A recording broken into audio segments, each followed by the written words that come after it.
Hello viewers, সবাই কেমন আছেন? আশা করি ভালো আছেন। আজকে যেহেতু আমার ভিডিওর থাম্বনেল দেখে আপনারা বুঝতে পারছেন আমি কোন বিষয়ে ভিডিও করব। আমার এটা ফার্স্ট ব্লগ। আর এই ফার্স্ট ব্লগে আপনাদেরকে আমি বলতে চাই, যারা আমার ভিডিওটা দেখছেন সবাইকে জানাই আন্তরিক সালাম ও শুভেচ্ছা ও ভালোবাসা।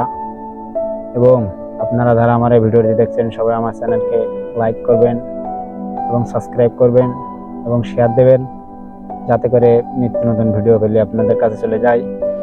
এবং আমার এই চ্যানেলটিকে আপনাদের ভালোবাসায় ছোট্ট ছোট্ট করে আমি ক্ষুদ্র পরিবার থেকে বড় একটি পরিবার হয়ে উঠতে চাই। সেজন্য আপনাদেরকে জানাই আন্তরিক ভালোবাসা এবং শুভেচ্ছা। সবাই লাইক করবেন, কমেন্ট করবেন, শেয়ার করবেন।